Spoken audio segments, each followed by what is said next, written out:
When I was 6-year-old, I received my gifts. My first grade teacher had this brilliant idea.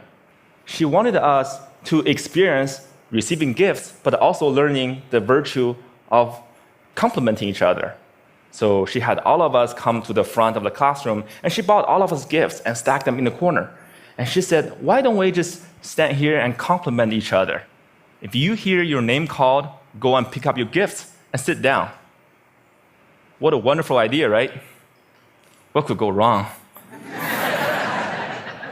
Well, there were 40 of us to start with, and every time when I hear someone's name called, I would give out the heartiest cheer. And then there were 20 people left, and 10 people left, and 5 left, and 3 left. I was one of them. And the compliments stopped. Well, at that moment, I was crying, and the teacher was freaking out. And she was like, hey, would anyone say anything nice about these people? No one? Okay, why don't you go get your gift and sit down, so behave next year, someone might say something nice about you. Well, as I'm describing this to you, you probably know I remember this really well. But I don't know who felt worse that day. Was that me or the teacher? She must realize that she turned a team building event into a public roast for 3 6-year-olds. And without the humor, when you see people get roasted on TV, it was funny. There was nothing funny about that day.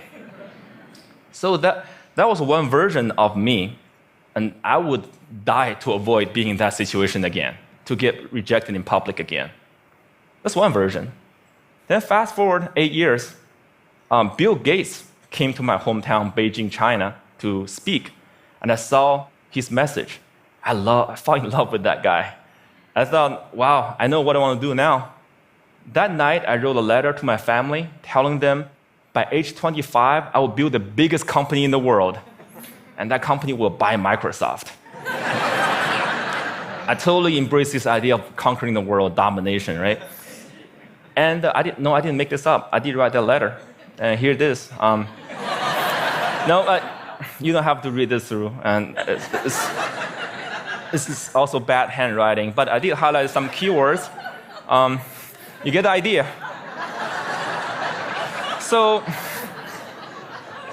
that was another version of me wanting to conquer the world. Well, then 2 years later, I was presented with the opportunity to come to the United States. I jumped on it, and because that was where Bill Gates lived, right? So I thought that was the start of my entrepreneur journey. Then fast forward another 14 years, I was 30. Nope, I didn't build that company. I didn't even start. I was actually a marketing manager for a Fortune 500 company, and I felt I was stuck. I was stagnant. Why is that? Where is that 14-year-old who wrote that letter? It's not because he didn't try. It's because every time I had a new idea, every time I wanted to try something new, even at work, I wanted to make a proposal, I wanted to speak up in front of people in a group, I felt there was this constant battle between the 14-year-old and the 6-year-old. One wanted to conquer the world, make a difference. Another was afraid of rejection. And every time, that 6-year-old won. And this fear even persisted after I started my own company. I mean, I started my own company when I was 30. If you want to be Bill Gates, you got to start sooner or later, right? When I was an entrepreneur, I was presented with an investment opportunity. And then I was turned down. And that rejection hurt me. It hurt me so bad that I wanted to quit right there. But then I thought, hey, would Bill Gates quit after a simple investment rejection? Would any successful entrepreneur quit like that? No way. And this is where it clicked for me. Okay, I can build a better company, I can build a better team or better product, but one thing for sure, I could be a better leader. I could be a better person. I cannot let that 6-year-old keep dictating my life anymore. I have to put him back to his place. So this is where I went online and looked for help. Google was my friend. I searched, how do I overcome the fear of rejection? I came up with a bunch of psychology articles about where the fear and pain are coming from. Then I came up with a bunch of rah-rah inspirational articles about, don't take it personally, just overcome it. Who doesn't know that? But why was I still so scared? Then I found this website by luck. It's called rejectiontherapy.com. Rejection therapy was this game invented by this Canadian entrepreneur. His name is Jason Comley.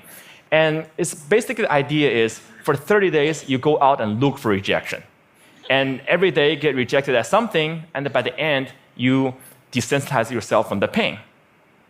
And I love that idea.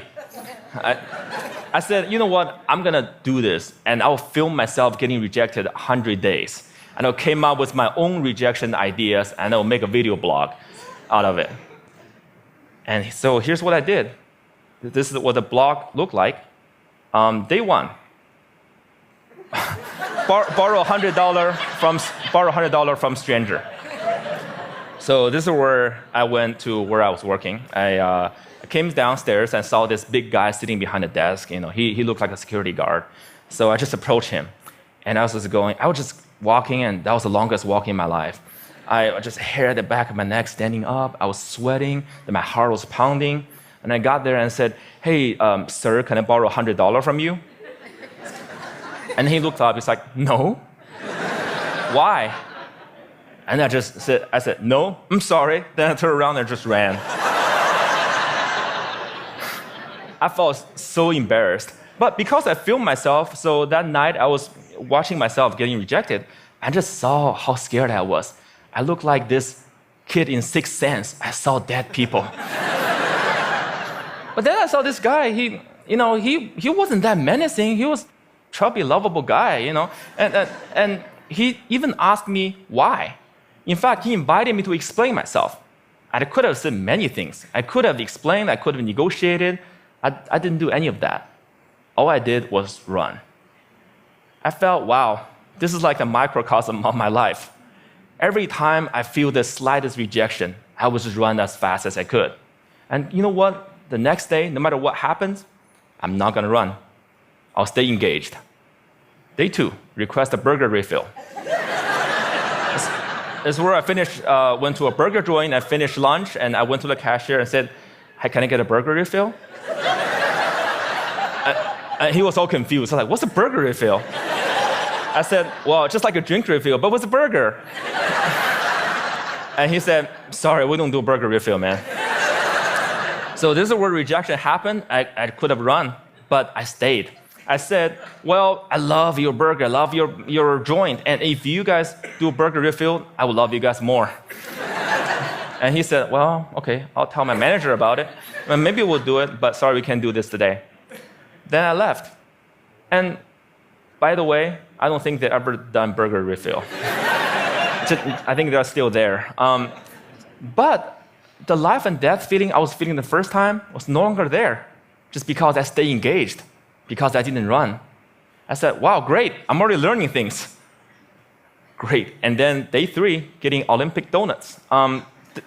This is where my life was turned upside down. I went to a Krispy Kreme. It's a donut shop mainly in the southeastern part of the United States.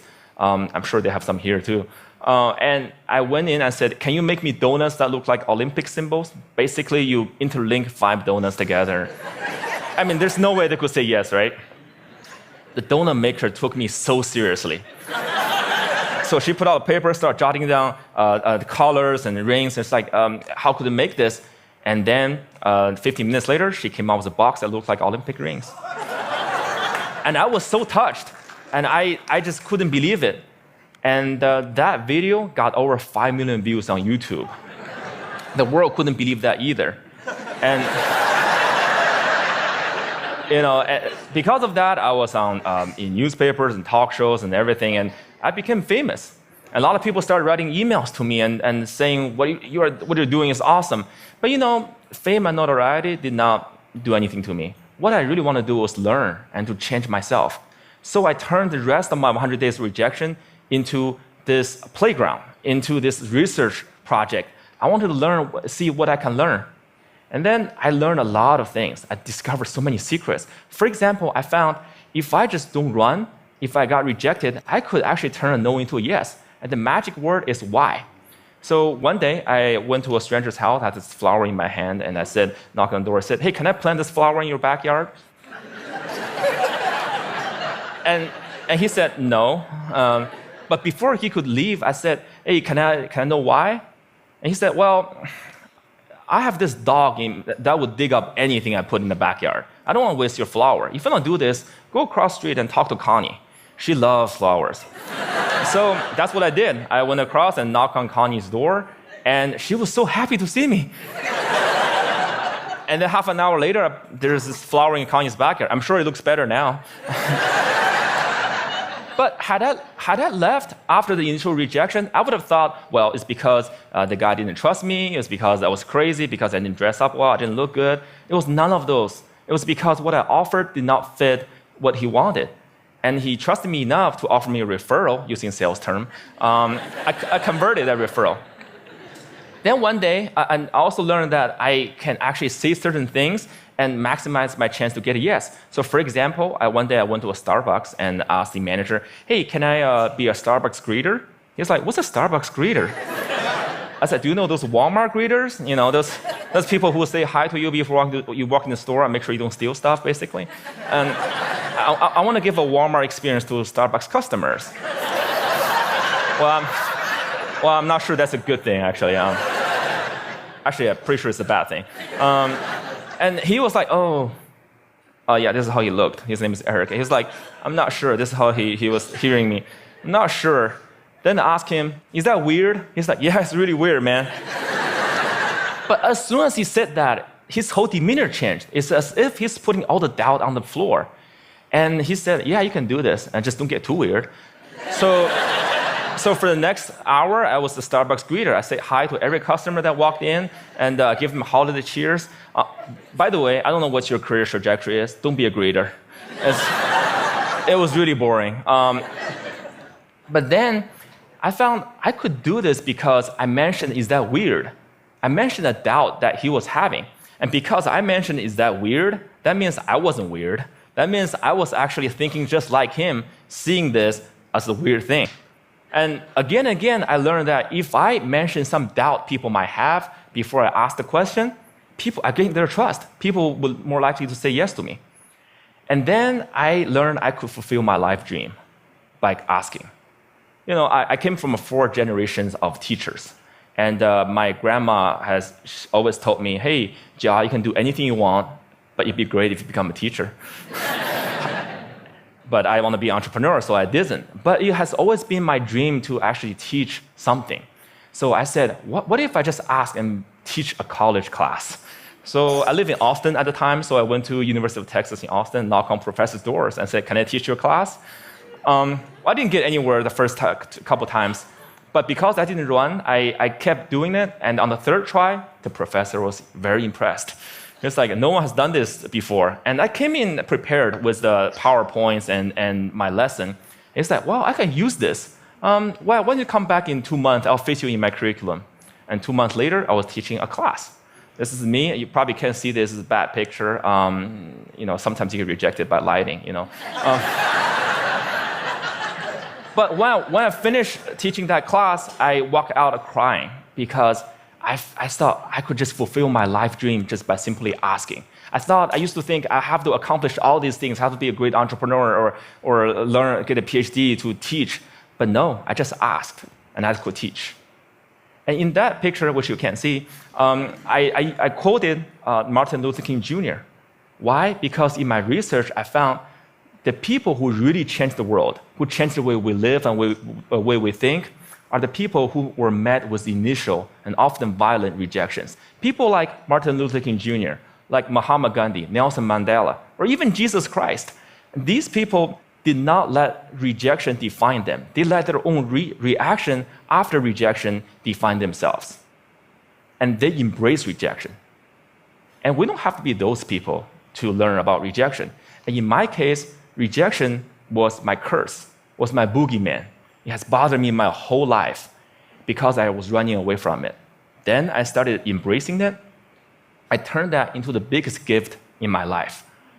I started teaching people how to turn rejections into opportunities.